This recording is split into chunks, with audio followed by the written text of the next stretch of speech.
Hello, അസ്സലാമു അലൈക്കും. എന്തൊക്കെയാണ് വിശേഷം? എല്ലാവർക്കും സുഖമല്ലേ? ഇപ്പോൾ നാട്ടിൽ നല്ല മഴയാണ്. അതേപോലെ തന്നെ കർക്കിടക മാസമാണ്. അപ്പോൾ വീഡിയോസൊക്കെ ഇടാനൊക്കെ കുറഞ്ഞു പോകണം കേട്ടോ. ഫുള്ള് തിരക്കായി പോയതുകൊണ്ടാണ് ഓരോ ദിവസം ഓരോരോ പരിപാടി എന്ന് പറഞ്ഞിട്ട് ഇങ്ങനെ നാട്ടിൽ വന്നാൽ പിന്നെ കുറഞ്ഞ ദിവസമല്ലേ ഉണ്ടാവുള്ളൂ. അപ്പോൾ ഫുള്ള് ബിസി ആയിരിക്കും. അതുകൊണ്ടാണ് വീഡിയോസൊക്കെ കുറഞ്ഞു പോണത്. എന്നാലും എൻ്റെ മാക്സിമം ഞാൻ ട്രൈ ചെയ്യുന്നുണ്ട്. അപ്പോൾ ഇന്നത്തെ വീഡിയോ എന്ന് പറയുന്നത് നല്ലൊരു അടിപൊളി കർക്കിടക മാസത്തിലൊക്കെ കഴിക്കുന്ന ഒരു സാധനം തന്നെയാണ് കേട്ടോ. അപ്പോൾ എല്ലാവരും എന്താ പറയുക മരുന്നുകളൊക്കെ കഴിക്കുന്ന ഒരു മാസമാണ് ഈ ഒരു കർക്കിടകം എന്ന് പറയുന്നത്. അപ്പോൾ ഞാനിപ്പോൾ മരുന്നൊന്നും ഇടുന്നില്ല. കാരണം മരുന്നൊക്കെ ഇട്ടാൽ എനിക്കും ഇഷ്ടമല്ല. അതേപോലെ തന്നെ ലിയാനയും ബാസിയുണ്ട് ഓരും കഴിക്കൂല. അപ്പം നല്ല അടിപൊളി ഒരു നാടൻ കോഴീൻ്റെ ഒരു പ്രിപ്പറേഷനാണ് ഇന്ന് കാണിക്കുന്നത്. എല്ലാവർക്കും ഇഷ്ടാവും.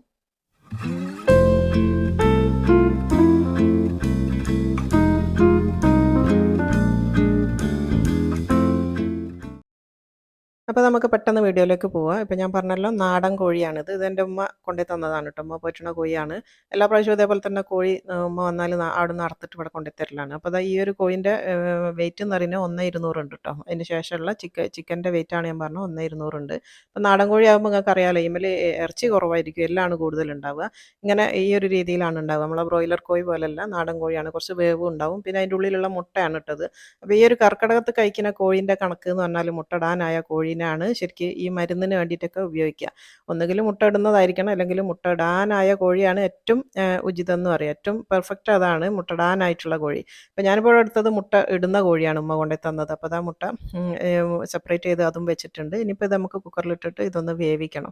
ഞാൻ പറഞ്ഞല്ലോ നാടൻ കോഴി ആയതുകൊണ്ട് സാധാരണ ചിക്കൻ്റെ വേവല്ല, ഇതൊരു നമ്മൾ ബീഫൊക്കെ വേവിക്കുന്ന പോലെ വേവിക്കണം. ഒരു 4 വിസിൽ വരുന്ന വരെയാണ് ഞാനിത് വേവിക്കുന്നത്. അപ്പോൾ ഇതിലേക്ക് ഇനിയിപ്പോൾ ഞാൻ ഒരു 2 ടേബിൾ സ്പൂൺ മല്ലിപ്പൊടിയാണ് ചേർത്ത് കൊടുക്കുന്നത് കേട്ടോ. 2 ടേബിൾ സ്പൂണാണ് ഇട്ട് കൊടുക്കുന്നത്. പച്ചമല്ലിൻ്റെ പൊടിയാണ്. പിന്നെ വേണ്ടത് ഒരു 3/4 ടീസ്പൂണോളം മഞ്ഞൾപ്പൊടി ചേർത്ത് കൊടുക്കുന്നുണ്ട്. 3/4 ടീസ്പൂൺ. പിന്നെ വേണ്ടത് ഗരം മസാല പൊടിയാണ്. ഒരു ചെറിയ ടീസ്പൂൺ നിറച്ച് ഗരം മസാലേൻ്റെ പൊടി ഇട്ട് കൊടുത്താണ്. പിന്നെ ഒരു 1/2 ടേബിൾ സ്പൂൺ ഇഞ്ചി അരച്ചതും 1/2 ടേബിൾ സ്പൂൺ വെളുത്തുള്ളി അരച്ചതും കൂടെ ചേർത്ത് കൊടുക്കുന്നുണ്ട്. അതും കൂടെ ഇട്ടിട്ടുണ്ട്. ഇനിയിപ്പോൾ ഇതിലേക്ക് കുറച്ച് കല്ലുപ്പ് ഇട്ട് കൊടുക്കുക. ഉപ്പ് ഇട്ടതിൻ്റെ ശേഷം ഇത് നന്നായിട്ട് ഒന്നും കൂടെ ഒന്ന് ഇളക്കി കൊടുക്കണം കേട്ടോ. അപ്പോൾ അതിലേക്ക് ഞാനൊരു കപ്പ് വെള്ളം കൂടെ ചേർത്ത് കൊടുക്കുന്നുണ്ട്. കാരണം ഇത് ഞാൻ പറഞ്ഞല്ലോ കുറച്ച് അധികം നേരം കുക്ക് ചെയ്യേണ്ടതുകൊണ്ട് വെള്ളം ഒഴിക്കാണ്ട് നിന്നാൽ ചിലപ്പോൾ അടി പിടിച്ച് പോകും. അതുകൊണ്ട് ഞാനൊരു കപ്പ് വെള്ളം കൂടെ ചേർത്ത് കൊടുക്കുന്നുണ്ട്. ഇങ്ങനത്തെ ഒരു ഗ്ലാസ്സാണ് ചേർത്ത്. ഇനിയിപ്പോൾ അതെല്ലാം കൂടെ ഒന്ന് ജസ്റ്റ് ഒന്ന് മിക്സ് ചെയ്ത് കൊടുക്കട്ടെ. എല്ലാ പൊടികളും ആ ഒരു ഇഞ്ചി വെളുത്തുള്ളിയൊക്കെ ഒന്ന് മിക്സ് ആവാൻ വേണ്ടിയിട്ടാണ്. ആ ഒരു വെള്ളം ഉണ്ടല്ലോ. അപ്പോൾ ഒന്ന് ജസ്റ്റ് ഒന്ന് ചെറുതായിട്ടൊന്ന് ഇളക്കി ഒന്ന് മിക്സ് ആക്കി കൊടുക്കുക. കൈ കൊണ്ട് ഇളക്കാൻ പറ്റുകയാണെങ്കിൽ അതാണ് നല്ലത്. ഇനിയിപ്പോൾ അത് മൂടിയിട്ട് ഞാൻ അടുപ്പത്തേക്ക് വെച്ച് കൊടുക്കാൻ വേണ്ടി പോവാണ്. ഞാനിപ്പോൾ എൻ്റെ കുക്കറിൽ 4 വിസിൽ വരുന്നവരാണ് ഇത് വേവിച്ചെടുക്കണം കേട്ടോ. ഒരു 4 വിസിൽ വന്നു കഴിഞ്ഞാൽ തീ ഓഫ് ചെയ്യുക. എന്നിട്ട് അതിൻ്റെ ആവിയൊക്കെ പോയി കഴിഞ്ഞതിന് ശേഷം തുറന്നാൽ മതി. അപ്പോൾ അത് വേവണ നേരം കൊണ്ട് ഇനിയിപ്പോൾ ഇതിലേക്കുള്ള ഒരു ഗ്രേവി നമുക്ക് ഉണ്ടാക്കണം. അപ്പോൾ അതിന് ഞാൻ വേറൊരു പാത്രം വെച്ച് കൊടുത്തിട്ടുണ്ട് കേട്ടോ. അപ്പോൾ ഇരുമ്പ് ചട്ടിയിലൊക്കെ വെക്കുകയാണെങ്കിൽ അതാണ് ഏറ്റവും നല്ലത് കേട്ടോ. പക്ഷേ കുറച്ച് ശ്രദ്ധിച്ചുണ്ടാക്കണം. ഞാനിപ്പോൾ ഇവിടെ നോൺ സ്റ്റിക്കാണ് വെച്ച് കൊടുക്കുന്നത്. ഇനി ഇതിലേക്ക് വെളിച്ചെണ്ണ ആണ് ചേർത്ത് കൊടുത്തത് കേട്ടോ. ഒരു 3 ടേബിൾ സ്പൂൺ വെളിച്ചെണ്ണ ചേർത്ത് കൊടുത്തത്. അതിലേക്ക് ഒരു 3 മീഡിയം സൈസുള്ള ഉള്ളി അരിഞ്ഞതാണിത്. ഒരു ചെറിയ ഇവിടുത്തെ നമ്മുടെ നാട്ടിലത്തെ ഒരു സൈസ് ഒരു മീഡിയം സൈസുള്ള 3 ഉള്ളിയാണ് ഞാൻ എടുത്തത് കേട്ടോ. 3 ഉള്ളി നീളത്തിൽ അരിഞ്ഞതാണ്. നീളത്തിലോ വട്ടത്തിലോ എങ്ങനെ വേണമെങ്കിലും അരിയാം. എന്നിട്ട് അത് നന്നായിട്ടൊന്ന് വാട്ടിയെടുക്കണം കേട്ടോ. ചെറിയതായിട്ടൊന്ന് കളറൊക്കെ ഒന്ന് മാറുന്ന വരെ നന്നായിട്ടൊന്ന് വാട്ടിയെടുക്കണം. അപ്പോൾ അത് ഏകദേശം ഒന്ന് വാടാൻ തുടങ്ങിയിട്ടുണ്ട്. ഒന്നും കൂടെ ഒന്ന് വാടണം കേട്ടോ. ഈ ഒരു പാകം പോരാ, കുറച്ചും കൂടെ ഒന്ന് വാടി വരണം. ഒരു റോസ്റ്റ് പോലെയാണ് ഈ ഒരു കറി ഉണ്ടാവുക. അപ്പോൾ അത് വാടുന്ന നേരം കൊണ്ട് തന്നെ നമ്മൾ ചിക്കൻ ഇവിടെ റെഡി ആയിന്. അപ്പോൾ അത് വെന്തണോ എന്നുള്ളതൊന്ന് ചെക്ക് ചെയ്യണം. ഞാൻ പറഞ്ഞല്ലോ ഇതിന് നല്ല വേവ് ഉണ്ടാവും നാടൻ കോഴിക്ക്. അതുകൊണ്ട് അത് ആദ്യം ചെക്ക് ചെയ്തിട്ടില്ല എന്നുണ്ടെങ്കിൽ ഒന്നും കൂടെ വേവിക്കണം കേട്ടോ. അപ്പോൾ നമുക്കൊന്ന് ചെക്ക് ചെയ്ത് നോക്കാം. ഇതിപ്പോൾ റെഡി ആയിന് കേട്ടോ. ഇപ്പോൾ ഇതാ നമ്മൾ അതിൻ്റെ മീറ്റൊക്കെ ഇളക്കി നോക്കിയപ്പം വരുന്നുണ്ട്. അപ്പോൾ ഇതാ കണ്ടോ, ഇതിപ്പോൾ നല്ല കറക്റ്റ് പാകത്തിലാണുള്ളത്. ഇതിൻ്റെ ബ്രസ്റ്റ് പീസാണ് ഞാനിപ്പോൾ മുറിച്ചത്. ഇപ്പോൾ റെഡിയാണ് കേട്ടോ. ഇതിലിപ്പോൾ കുറച്ച് വെള്ളമുണ്ട്, അത് അവിടെ നിന്നോട്ട് നമുക്ക് ആവശ്യമുണ്ട്, വെള്ളവും ആവശ്യമുണ്ട്. അപ്പോൾ നമ്മളെ ചിക്കൻ ഇവിടെ നല്ല പെർഫെക്റ്റ് ആയിട്ട് കുക്കായിന്. ഇതിനെ അവിടെ മാറ്റി വെക്കാം. ഇനി നമുക്കിത് നമ്മളെ ഉള്ളി നല്ലോണം വാടി വന്നു കേട്ടോ. അപ്പോൾ അത് ഉള്ളിയൊക്കെ നല്ല കറക്റ്റ് പാകത്തിലായിന്. ഈ ഒരു പാകത്തിലാണ് വേണ്ടി കേട്ടോ. ചെറുതായിട്ടൊക്കെ ഒന്ന് കളറും മാറിയിരിക്കുന്നു, എന്നാൽ ഉള്ളിയൊക്കെ നല്ലോണം വാടി നല്ല കുഴഞ്ഞ പരുവത്തിലായിക്കിന്. ഈ ഒരു രീതിയിലാണ് നമുക്ക് ഉള്ളി കിട്ടേണ്ടത്. അപ്പോൾ ഇങ്ങനെ ആയി കഴിഞ്ഞതിന് ശേഷം നമ്മളിലേക്ക് ഇനി കുറച്ച് പച്ചമുളകും കുറച്ച് തക്കാളിയാണ് ഇടുന്നത്. തക്കാളി ഞാൻ 3 തക്കാളി എടുത്തതിന് ഒരു 8 പച്ചമുളക് കൊടുത്തു കേട്ടോ. ഇതിൽ മുളക് പൊടി ചേർക്കണില്ല, അതുകൊണ്ട് കുറച്ച് പച്ചമുളക് കൂട്ടിയിട്ട് കൊടുത്താൽ മതി. അപ്പോൾ അത് ഞാനൊരു 3 മീഡിയം സൈസുള്ള ഒരു വലിയ തക്കാളി, മീഡിയം സൈസുള്ള ഇവിടുത്തെ വലിയ തക്കാളി തന്നെ പറയുകയാണെങ്കിൽ 3 തക്കാളിയും ഒരു 8 പച്ചമുളകും അതും കൂടെ ഇട്ടിട്ടൊന്ന് മൂടി വെച്ചൊന്ന് വേവിക്കാം കേട്ടോ.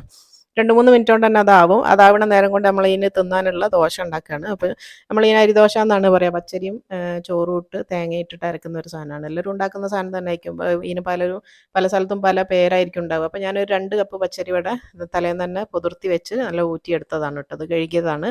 ഇതിനിപ്പോൾ നമുക്കൊന്ന് അരച്ചെടുക്കണം. ഞാനിപ്പോൾ 2 ട്രിപ്പായിട്ടാണ് എടുക്കുക. 2 ട്രിപ്പിലേക്കൊന്നും ഇല്ല, ആകെ 2 ഗ്ലാസ്സല്ലേ ഉള്ളൂ. അപ്പോൾ അതിൻ്റെ ഒരു 3/4 ഭാഗവും ഞാൻ ആദ്യത്തെ ട്രിപ്പിലൊന്ന് ഇട്ട് കൊടുക്കുന്നുണ്ട്. കുറച്ചവിടെ ബാക്കി വെച്ചാണ് കേട്ടോ. അത് രണ്ടാമത്തെ ട്രിപ്പിലേക്കാണ്. ഇതിനി നമുക്ക് കുറച്ച് വെള്ളം ഒഴിച്ചിട്ട് നല്ല മഷി പോലെ ഒന്ന് അരച്ചെടുക്കണം. പിന്നെ ഇവിടുത്തെ മിക്സി ഞാൻ ഉപയോഗിക്കാണ്ട് വെച്ചതുകൊണ്ട് തന്നെ മിക്സിയൊക്കെ ഇപ്പം പറ്റെ പോയിന് കേട്ടോ. അതുകൊണ്ട് മര്യാദയ്ക്ക് അരഞ്ഞ് കിട്ടുന്നില്ല. മാക്സിമം ഞാൻ അരച്ചെടുത്തിട്ടുണ്ട് ഈ ഒരു പാകത്തിൽ. ഇനിയിപ്പോൾ അത് നമുക്ക് വേറൊരു പാത്രത്തിലേക്ക് മാറ്റി കൊടുക്കട്ടോ. ഇത്ര കട്ടിയിൽ അരച്ചതെന്ന് വെച്ചാൽ അരഞ്ഞ് കിട്ടാൻ വേണ്ടിയിട്ടാണ് ഇത്ര കട്ടിയിൽ എടുത്തത്. അല്ലാണ്ട് ഇത്ര കട്ടി നമുക്ക് ആവശ്യമില്ല. ഇതിലേക്ക് വെള്ളം ഒഴിച്ച് കൊടുക്കണം. ഇനിയിപ്പോൾ അടുത്ത രണ്ടാമത്തെ ബാച്ച് ഞാനിപ്പോൾ കുറച്ച് അവിടെ ചോറ് അരി ബാക്കി വെച്ചെന്ന് പറഞ്ഞില്ല, അതും കൂടെ ഇട്ട് കൊടുക്കുക. ലേശം ഇട്ട് വരും. അത് ബാക്കി ഒരു 1/4 കപ്പൊക്കെ ഉണ്ടാവുള്ളൂ അരി. അത് ഞാൻ രണ്ടാമത്തെ ട്രിപ്പിന് ഇട്ട് കൊടുത്തിട്ടുണ്ട്. ഇനി ഇതിലേക്ക് ചോറും അതേപോലെ തന്നെ തേങ്ങയാണ് ചേർത്ത് കൊടുക്കേണ്ടത്. ചോറിനും തേങ്ങക്കൊന്നും അങ്ങനെ ഒരു കറക്റ്റ് അളവൊന്നും ഇല്ല കേട്ടോ. അങ്ങോട്ടും ഇങ്ങോട്ടൊക്കെ ഒന്ന് മാറി നേച്ച് ഒരു പ്രശ്നമില്ല. ഞാനിവിടെ കുറുവ അരിൻ്റെ ചോറാണ് വെക്കൽ കേട്ടോ, വെള്ളക്കുറുവ. അപ്പോൾ അങ്ങനത്തെ ഒരു 2 കയ്യിൽ നിറച്ച് ചോറ് ഞാൻ ഇട്ട് കൊടുക്കുന്നുണ്ട്. ഇനിയിപ്പോൾ 2 കയ്യിൽ നിന്നുള്ള 3 കയ്യിലായിന്ന് വിചാരിച്ചിട്ടോ 1 കയ്യിലായിന്ന് വിചാരിച്ചിട്ടൊന്നും കുഴപ്പമൊന്നും വരില്ല കേട്ടോ. പിന്നെ വേണ്ടിയത് തേങ്ങയാണ്. തേങ്ങ കുറച്ചധികം, ചോറിടുന്നതിനെക്കാട്ടും കൂടുതൽ വേണ്ടിയത് തേങ്ങയാണ്. എന്നാലാണ് നല്ല ടേസ്റ്റ് ഉണ്ടാവുക കേട്ടോ. ചോറ് കുറച്ച് മതി, തേങ്ങ കുറച്ച് കൂടുതലും. ഒരു 3 കയ്യിൽ നിറച്ച് ഞാൻ തേങ്ങ ഇട്ട് കൊടുത്താണ്. ഇനിയിപ്പോൾ ഇതും ഇതേപോലെ തന്നെ കുറച്ച് വെള്ളം ഒഴിച്ചിട്ട് നന്നായിട്ടൊന്ന് അരച്ചെടുക്കുക കേട്ടോ. അപ്പോൾ ഞാൻ ഇതും കൂടെ ഒന്ന് അരച്ച് കൊണ്ടുവന്നിട്ട് കാണിച്ചു തരാം. നന്നായിട്ട് നല്ല മഷി പോലെ മാക്സിമം അരച്ചെടുക്കുക. അപ്പോൾ ഞാൻ രണ്ടാമത്തെ ബാച്ചും അരച്ച് കൊണ്ടുവന്നിട്ടുണ്ട്. ഇതും നമ്മൾ ഈ അരച്ച് വെച്ച അരിയിലേക്ക് തന്നെ അതും കൂടെ ഒഴിച്ച് കൊടുക്കുക കേട്ടോ. എല്ലാം ഒന്നിച്ച് മിക്സ് ചെയ്യാനുള്ളതാണ്.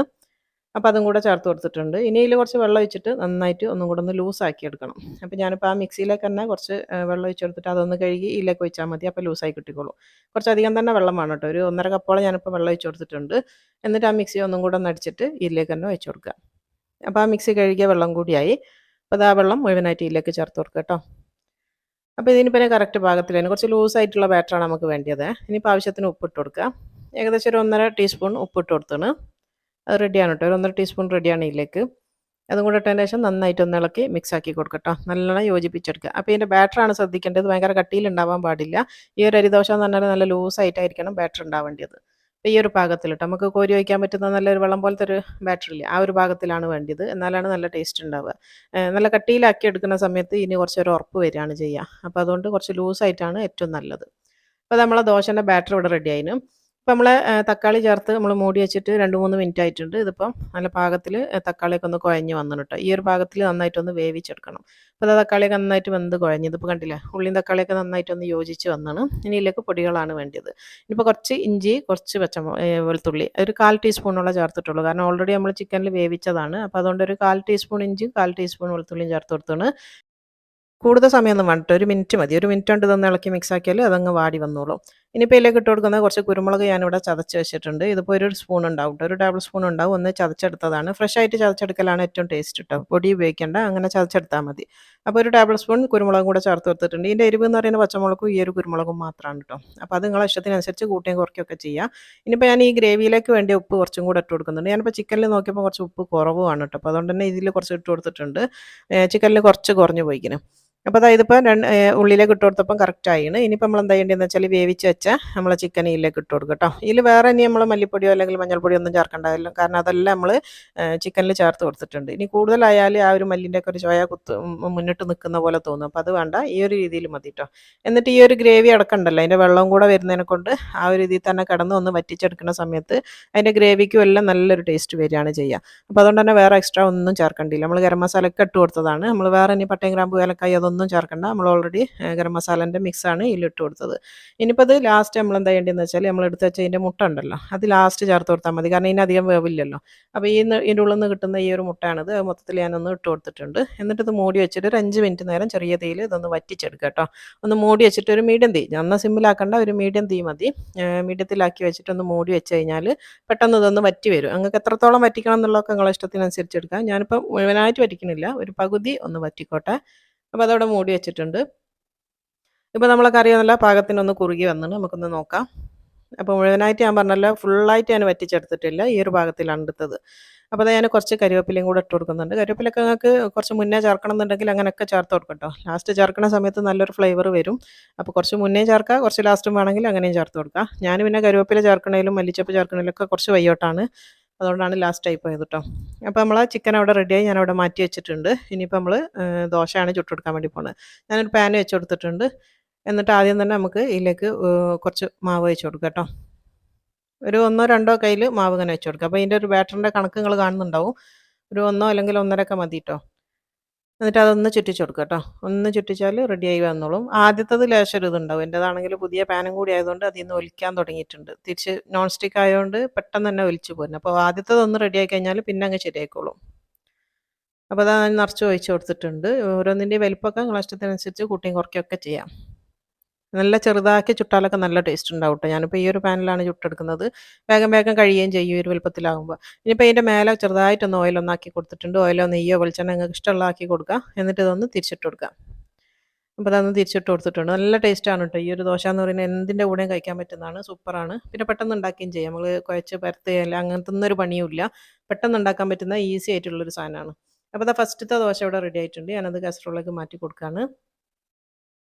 ഇനിയിപ്പോൾ ഇതേപോലെ തന്നെ ഇനിയിപ്പോൾ രണ്ടാമത്തെ വെച്ച് കൊടുക്കുക. ഇനിയിപ്പോൾ ആദ്യത്തേനെ കുറച്ചൊരു ഇതുണ്ടാവുള്ളൂ. രണ്ടാമത്തതൊക്കെ വളരെ ഈസി ആയിട്ട് നമുക്ക് പെട്ടെന്ന് പെട്ടെന്ന് ഉണ്ടാക്കാൻ വേണ്ടി പറ്റും കേട്ടോ. അതന്നെ എൻ്റെത് പുതിയ പാൻ ആയതുകൊണ്ടാണ്. അപ്പോൾ നമ്മൾ സ്ഥിരമായിട്ട് യൂസ് ചെയ്യുന്ന പാനൊക്കെ ആണെങ്കിൽ ആദ്യത്തെ തന്നെ നന്നായിട്ട് വരും. ഇങ്ങോട്ട് പോരുമൊന്നുമില്ല. ഇതിപ്പോൾ കണ്ടില്ല, ഒന്ന് തൊട്ടപ്പോൾ പാൻ ഒന്ന് റെഡിയായി വന്നാണ്. ഞാൻ പിന്നെ അതും കൂടെ അങ്ങ് കാണിച്ചു തന്നേ ഉള്ളൂ. ശരിക്കും എനിക്ക് ആദ്യത്തെ നിങ്ങളെ കാണിക്കേണ്ടിയില്ല. പക്ഷെ ഞാനത് കാണിച്ചു തന്നേ ഉള്ളൂ കേട്ടോ. അപ്പോൾ അതിൻ്റെ ഒന്ന് ആറിയെന്ന് കണ്ടു കഴിഞ്ഞാൽ കുറച്ച് ഓയിലൊന്ന് ഇതിൻ്റെ മേലാക്കി കൊടുത്തിട്ട് എന്നിട്ടൊന്ന് തിരിച്ചിട്ട് കൊടുക്കുക. രണ്ട് ഭാഗം ഒന്ന് വെന്ത് കഴിഞ്ഞാൽ തിരിച്ചെടുക്കുക കേട്ടോ. ചിലർ ചില സ്ഥലത്തേക്ക് ഇത് ഉണ്ടാക്കുന്ന സമയത്ത് തിരിച്ചിടാണ്ട് എടുക്കലുണ്ട് കേട്ടോ. ഒരു ഭാഗം മാത്രമാക്കി വെച്ചിട്ട് ഒന്ന് മൂടി വെച്ച് കൊടുക്കും. അപ്പോൾ അങ്ങനെ എടുക്കണമെങ്കിൽ അങ്ങനെ എടുക്കാം കേട്ടോ. ഇപ്പോൾ നമ്മൾ അടിപൊളി നാടൻ കോഴി വെച്ചത് ഇവിടെ റെഡി ആയിന്. സൂപ്പർ ടേസ്റ്റാണ്. നല്ല മരുന്ന് ഇട്ടില്ല എന്നേ ഉള്ളൂ കേട്ടോ. ഇതിൽ മരുന്നുകളൊന്നുമില്ല. പക്ഷെ നമുക്ക് ഈ ഒരു സമയത്ത് കഴിക്കേണ്ടേ നല്ല നാടൻ കോഴിയാണല്ലോ. അപ്പോൾ അതുകൊണ്ട് തന്നെ നല്ല ടേസ്റ്റുമാണ്, അടിപൊളിയാണ്. നല്ല ആരോഗ്യത്തിന് നല്ലതാണെന്നുള്ളത് ആലോചിച്ചിട്ട് തിന്നാൽ മതി. നല്ല ടേസ്റ്റാണ്. പിന്നെ ഇതിൻ്റെ ഇറച്ചി നമ്മൾ ബ്രോയിലർ കോഴി തിന്നണ പോലത്തെ ആ ഒരു അത്രയും സോഫ്റ്റ് ഒന്നും ആയിരിക്കില്ല. കുറച്ചൊരു ഹാർഡായിരിക്കും. അതേ ഇതിൽ വ്യത്യാസമുള്ളൂ കേട്ടോ. ലഗോൺ കോഴി പോലെയൊക്കെ അതുപോലെ ഒരു ചെറിയൊരു ഇത് അത്രേ ഉള്ളൂ. ഇനിയിപ്പോൾ നമുക്കിതൊന്ന് വിളമ്പണ പാത്രത്തിലേക്ക് ഒന്ന് മാറ്റി കൊടുക്കട്ടെ. നമ്മൾ കഴിക്കാൻ വേണ്ടി പോവുകയാണ്. ഇതിപ്പോൾ ഞാനിവിടെ ഡിന്നറിനാണ് ഉണ്ടാക്കിയത് കേട്ടോ. രാത്രിക്കത്തേക്കാണ്. അപ്പോൾ രാവിലെ എപ്പോൾ വേണമെങ്കിലും ഉണ്ടാക്കാം. ഞാൻ ഡിന്നറിനാക്കിയെന്ന് വെച്ചാൽ ഇപ്പം ഉണ്ടാക്കി വെച്ച് കഴിഞ്ഞാൽ നാളെ രാവിലത്തേക്കും ഇതന്നെ ഉണ്ടാവുമല്ലോ. അപ്പോൾ 2 നേരം കൂട്ടുകയും ചെയ്യാം. സുഖമാണ്. രാവിലെ പണിയുമില്ല. അപ്പോൾ നമ്മൾ അടിപൊളി നാടൻ കോഴി റെഡി ആയിന് കേട്ടോ. സൂപ്പർ ടേസ്റ്റാണ്. അടിപൊളിയാണ് കേട്ടോ. ഇതിൻ്റെ കൂടെ പൊറോട്ടയോ ചപ്പാത്തിയോ പത്തിരിയോ ഇഷ്ടമുള്ളത് കഴിക്കാം. എന്താണെങ്കിലും നല്ല സൂപ്പർ കോംബോ ആണ്. സൂപ്പർ ടേസ്റ്റാണ്. പിന്നെ ഞാൻ പറഞ്ഞല്ലോ ഫുള്ളായിട്ട് ഞാൻ വറ്റിച്ചില്ല. കുറച്ചൊരു ഗ്രേവിയോട് കൂടിയാണ് ഞാൻ എടുത്തത്. അതൊക്കെ നിങ്ങളെ ഇഷ്ടത്തിനനുസരിച്ച് ഭയങ്കര ഡ്രൈ ഫ്രൈ ആക്കണം എന്നുണ്ടെങ്കിൽ കുറച്ചും കൂടെ വറ്റിച്ചാൽ മതി കേട്ടോ. വേണമെങ്കിൽ കുറച്ചും കൂടെ വെളിച്ചെണ്ണയൊക്കെ ഒഴിച്ച് കൊടുത്തു കഴിഞ്ഞാൽ നല്ല ഡ്രൈ ഫ്രൈ ആയിട്ട് കിട്ടും.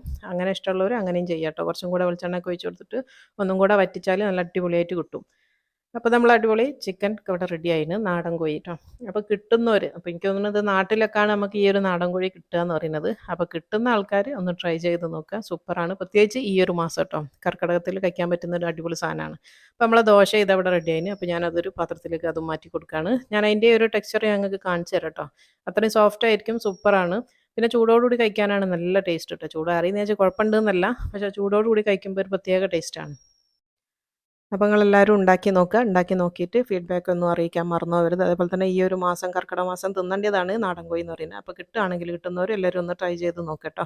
എന്നിട്ട് എല്ലാവരും ഫീഡ്ബാക്ക് അറിയിക്കാൻ മറന്നു പോകരുത്. അതേപോലെ തന്നെ ലൈക്കൊക്കെ വളരെ കുറവാണ് കേട്ടോ. അപ്പം ലൈക്ക് ചെയ്യാനൊന്നും മറന്നു പോകരുത്. ഒന്ന് സപ്പോർട്ട് ചെയ്യുക കേട്ടോ. അപ്പോൾ നിങ്ങളെ സപ്പോർട്ട് ഉണ്ടെങ്കിൽ മാത്രമേ ഞാൻ മുന്നോട്ട് പോവുള്ളൂ. അല്ലെങ്കിൽ പിന്നെ നിർത്തി പോകേണ്ടി വരും. അപ്പോൾ നിങ്ങളെ സപ്പോർട്ട് ഉണ്ടെങ്കിൽ മാത്രമേ ഇനിയും എൻ്റെ വീഡിയോസിൽ നിന്ന് നല്ല നല്ല റെസിപ്പികൾ നിങ്ങൾക്ക് കിട്ടുള്ളൂ. അപ്പോൾ എല്ലാവരും ട്രൈ ചെയ്യുക. അതേപോലെ തന്നെ സപ്പോർട്ട് ചെയ്യാനും മറന്നു പോകരുത്. പുതിയതായിട്ട് ആരെങ്കിലും കാണുന്നവരുണ്ടെങ്കിൽ ഒന്ന് സബ്സ്ക്രൈബ് ചെയ്യുക. തൊട്ടടുത്തുള്ള ബെല്ലൈക്കൺ ഒന്ന് നെക്കിയിട്ട് അതിൽ ഓൾ എന്നുള്ള ഓപ്ഷൻ കൊടുക്കുകയാണെങ്കിലാണ് ഞാനിടുന്ന വീഡിയോസൊക്കെ കിട്ടും കേട്ടോ. അപ്പോൾ ശരി, ഇൻഷാ അല്ലാഹ് ഇനി അടുത്തതിൽ കാണാം. അസ്സലാമു അലൈക്കും.